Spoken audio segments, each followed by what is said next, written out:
Hey guys, welcome back to our YouTube channel, Liz and Lou. So today we're going to be answering your questions that you guys left us on our Instagram. If you're new to my channel, I'm Liz, this is Lou. He's my Australian cattle dog and we make videos together. We also live in a camper and we travel, so we put in a little bit of our travels as well on our YouTube. So if you like that stuff, subscribe. Okay, let's get into the video. Okay, so I've screenshotted the questions on my phone, so I'm going to be reading the questions off of there, and I also wrote down my answers just to stay on track and not go off on a tangent. Okay, so question 1 comes from the Pisces Sun, and they asked, did you crate train Lou? So yes, I actually did crate train Lou when we lived in an apartment. When he was a puppy, we really wanted to cuddle with him in bed, so like when he was really young, he slept with us in bed, but before he turned 1, we started crate training him. I think he was around like 9 months old. He got neutered. That was the time when he was like the most rambunctious, the most crazy, and like not really listening to us. So I thought crate training would kind of separate us.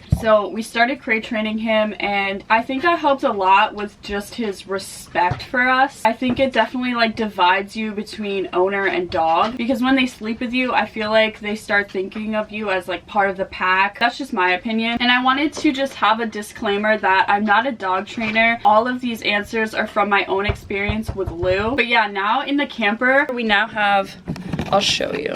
So actually in the camper, we now have this little area that we cut out for Lou underneath our bed. So he has a little bed in there, his ball is in there. So yeah, that's what it looks like, and it's just like open, and he goes in and out of there freely. We don't have it like blocked off at night. We have been like kind of thinking that we should, so that he doesn't come up in bed, because he does end up jumping on the ottoman into bed with us. That just gets your bed messy, and you know, like I allow him on it when it's made during the day like this, but I really don't like him in it while we're sleeping. We all get a bad night's sleep. He just crawls all over us and like lays on the blanket, so I'm constantly like ripping it out from underneath of him. So yeah, I think we are going to get some type of like gate for this. So yeah, he will eventually be created in the camper. I just think it's better for all of us. He gets a better night's sleep and so do we. Okay, on to the next question from Andrew Necessary. Does Lou shed a lot, and what do you do about all of the fur?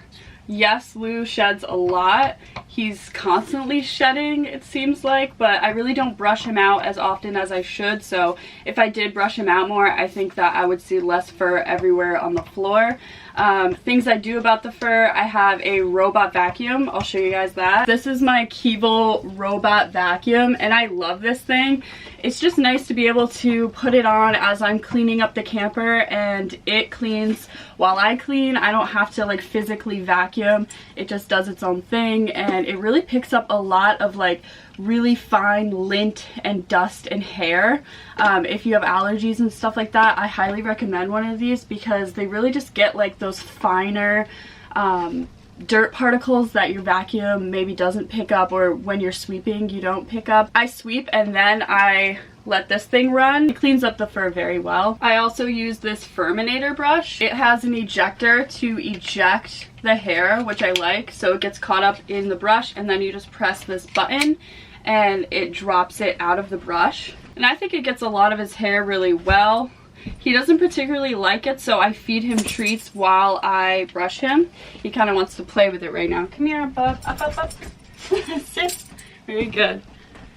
So yeah, I use this, and this works really well. I have the large one for long-haired dogs. And I'm going to link all the products that I mention in the description below. So if you've never had a dog, or you're kind of thinking about like what to expect when you do get a dog that sheds a lot, one thing I do recommend is washing your sheets more often. Your dog is definitely going to get on your couch or on your bed or whatever, so there is going to be dirt and hair in a lot of places. Yeah, you kind of just have to learn to live with it and accept the fact that there's going to be hair and dirt everywhere, especially like your clothes. It's funny because Louis has black hair, white hair, grayish hair, and tan hair, so like any clothing you wear, it's gonna show up in some way. So I suggest a lint roller. I don't really use them, but honestly I should. My clothes are constantly full of dog hair. So yeah, just realize that having a dog, you're gonna be full of hair and there's gonna be dirt and lint in the house. But those are some things that could help. Okay, question 3 is from, okay, I think I'm gonna butcher some names, but I'm sorry if I do. So this name, I think it's Steve Lesade. Steve Lesade. I'm sorry. But they asked what Lou gives you. I mean, what could you miss if you wouldn't have Lou? I really feel like Lou is a part of our family. I never really think of him as the dog. Like, I honestly think of him as my child, like a toddler, because he literally acts like a toddler and he's so smart. So I really do have a very strong bond with him. He's definitely my best friend apart from Nick. I'm a very introverted person, so having a dog is just like so therapeutic to me, you know, to have somebody to bring on walks, do things with, and I don't necessarily have to talk to them, you know what I mean? But yeah, that's what I definitely miss if I didn't have Lou, the companionship that I do have with him, and I cherish so much. Okay, question number 4 by Shimmel. Does Lou have dog aggression issues? He can be aggressively playful. He likes to play really aggressively, like tackling the dog, and not a lot of dogs like that. So if they don't like that, it can tend to be confrontational between Lou and the other dog. Lou does have a friend dog back home that plays exactly like him. They knew each other since they were puppies, and they just run around and tackle each other. Lou just needs time to warm up to things. I feel like Lou acts pretty dominant when it comes to his reactions with other dogs. If the dog just lays down submissively and like cries or something, if he's trying to play with it roughly, he sees that as like a sign of weakness, and he's even more dominant and more like a bully. So that's what I've noticed between him and other dogs. Again, I'm an antisocial person. I don't see that many other dogs, and Lou doesn't either. So that's kind of like our life. Like, we really just don't interact with a lot of people, and especially because of COVID now, we really aren't. But yeah, I hope that answers your question. Question number 5, Rachel Clark 8460 asked, did you ever consider getting another breed of dog before you got Lou? So my decision to get a dog was pretty abrupt. I kind of was just like, oh, I want a dog, and I started looking all over, and within 3 weeks I had Lou. So I wasn't really sure about what kind of breed I wanted, so I was kind of just looking on adoption pages, looking for anybody who needed a home. And then Nick actually mentioned that he likes this dog from a show he watched, Street Outlaws, and they have a cattle dog.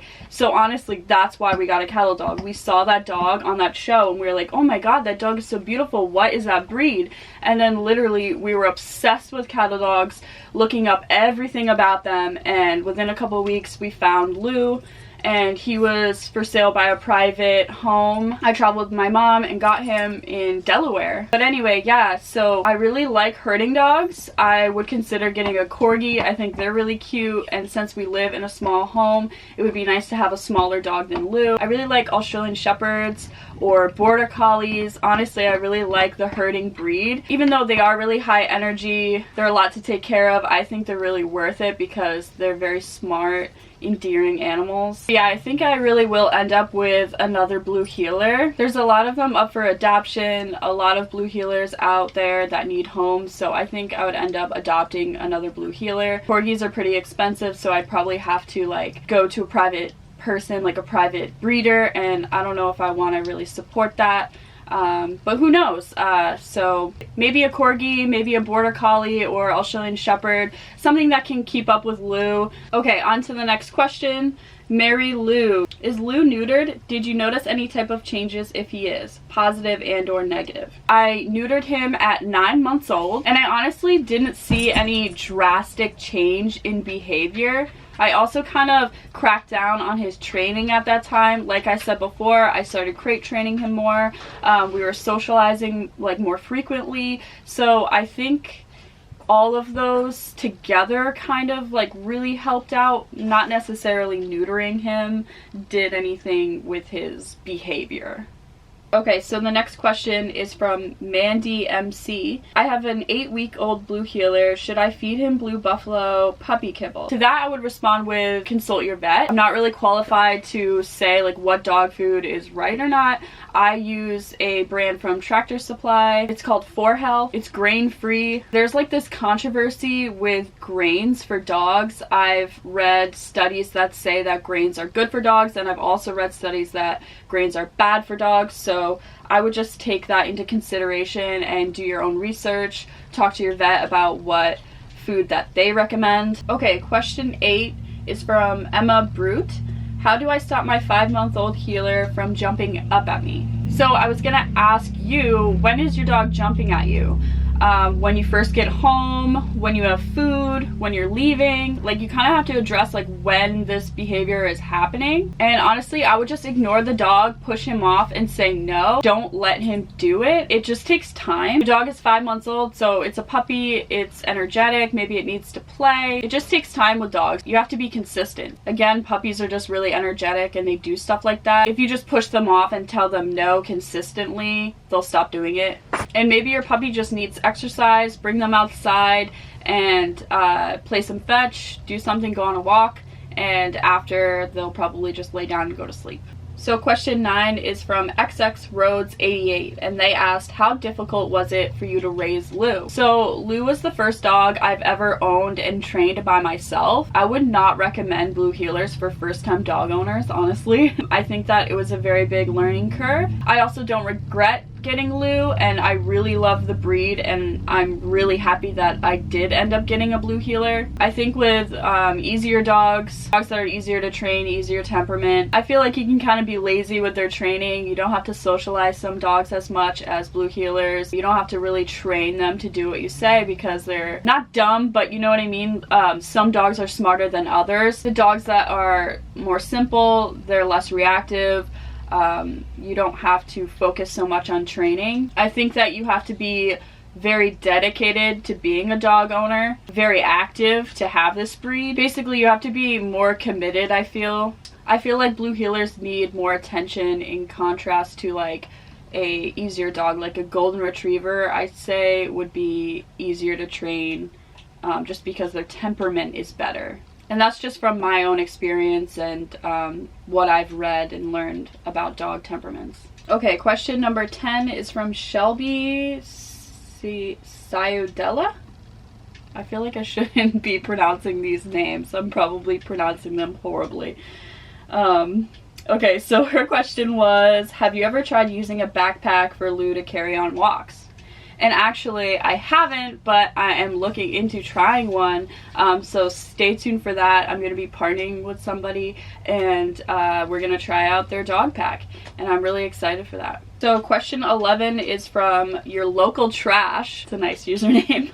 And they asked, why is it important to train dogs? So an untrained dog can be very destructive, very unhappy, very rambunctious. They can end up being reactive or aggressive. They can end up running away. If your dog isn't trained, they don't listen to you. A lot of bad things can happen. They end up not respecting you, not realizing that you're even somebody to listen to. If you have never given them a command, you're kind of just somebody who feeds them. I feel like training a dog really solidifies your bond with them. It also builds your dog's confidence, so they socialize better with people and dogs. If your dog isn't bonded with you and is more interested in something across the street, they're gonna run away. And if you don't have a recall, if they don't even know their name or to come when their name is called, they could just run away.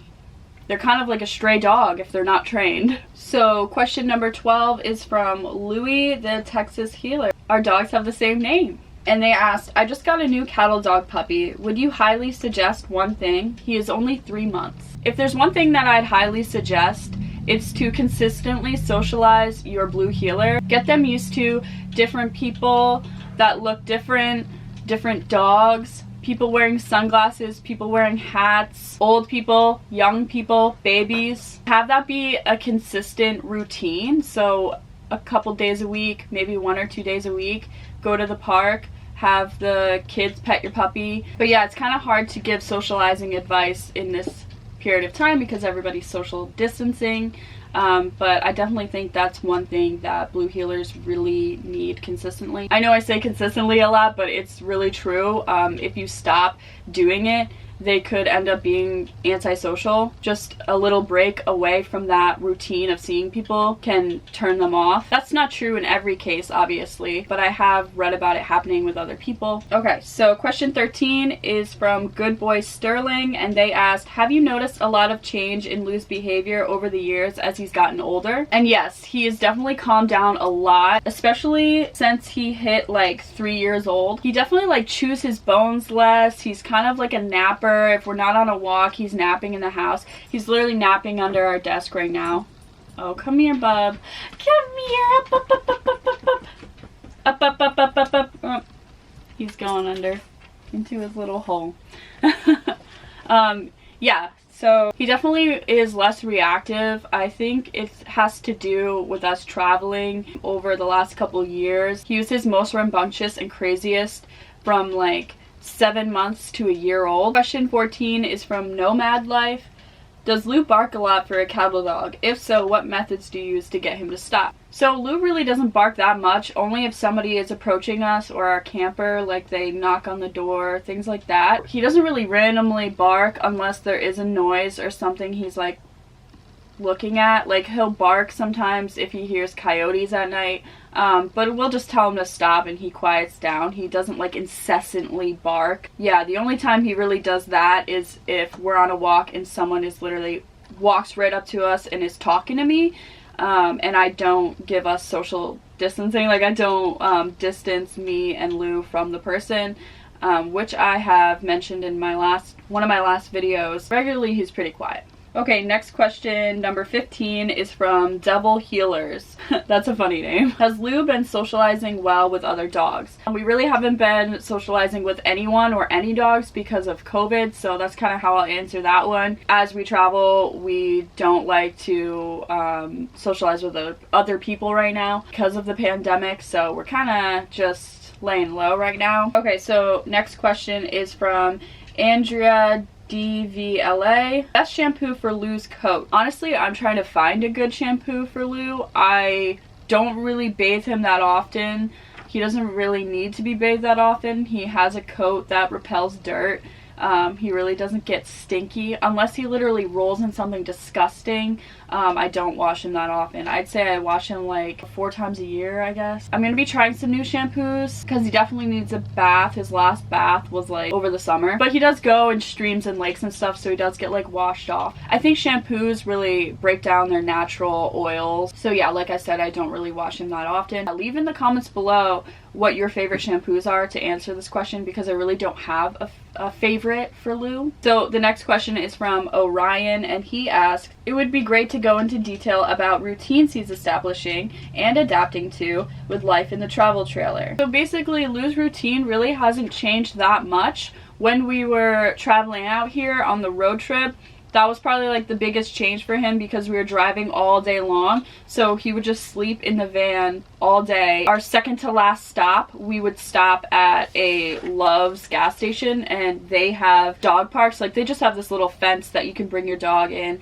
and I would just bring Lou in there and walk him around, have him go potty. That would be like his little play of the day. Yeah, that was just for like the first 5 days of our road trip. Now that we're here in Arizona and we're settled, his routine is pretty similar to what it was like at home, except for the fact that we're not working anymore, so we're just full-time living with Lou, like just hanging out with him all the time. We do leave the camper frequently, like once a day or so, and we'll leave him for some alone time in here, but other than that, we're with him all day long, so he definitely gets more attention now.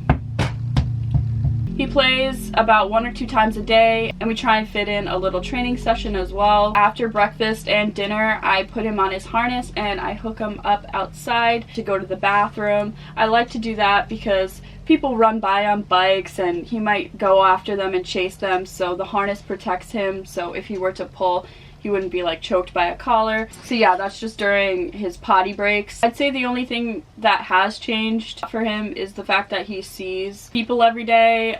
Back home, we're on a private, secluded piece of land that really didn't allow him to socialize that much. And since COVID, we haven't been bringing him out in public as much. Now we're at campgrounds where people are riding bikes, walking by, riding quads. He sees people all day long, and he'll actually like sit up on the couch and look out the window and watch people. He's really cute like that. He loves his window. So I think that's like the biggest change. He's getting more socialization and more stimulus. So there was a second part to this question that Orion asked. He said, so if you want to do the same thing with your dog, like travel, I guess, what lessons have you learned and what challenges remain to solve next? I think traveling with a dog is a great way to bond with them. They get a lot of exercise because usually you're going out and exploring places. We go on hikes all the time.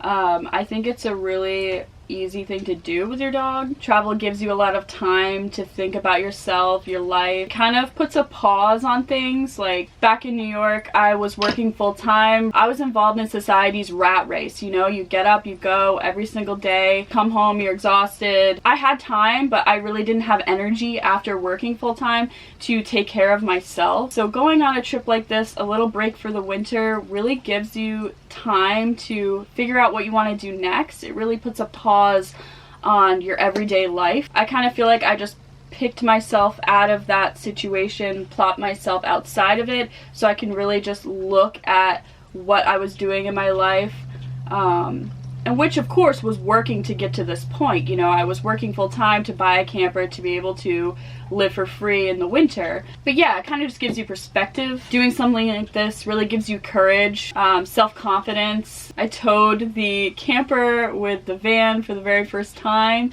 and I was very nervous, but I did it, no hiccups, and that taught me that I could do that. Some challenges to solve next would be getting our own land.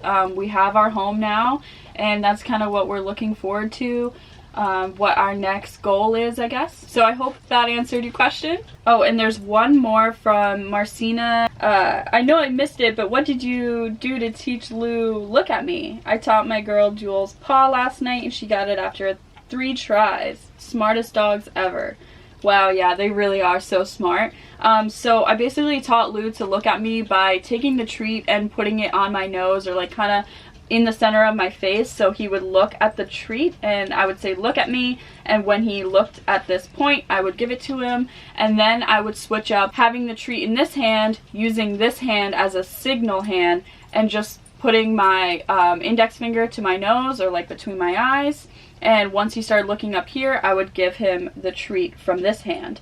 And you do it a couple times, and of course, they're gonna figure it out. They're really smart. Alright, so that wraps up this video. Lou is incessantly licking his paws. Comment below if your kettle dog does this too. Do they groom themselves? He rips out all the fur in between his paw pads and then eats the dead skin cells off of his like rough paws. And then after he's done, they're like so smooth. Yeah, he's so funny like that. But anyway, guys, this wraps up this video. If you liked it, please give it a thumbs up. Please comment below any comments you have, any questions. Hit the notification bell to be alerted when I post a new video. Follow us on Instagram. I'll leave that right here for you guys. And I'm gonna be leaving this big list of products that we use in the description. I'll probably be doing that for all my videos now. So if you ever have a question about any products that I'm using, they're gonna be listed in the description below.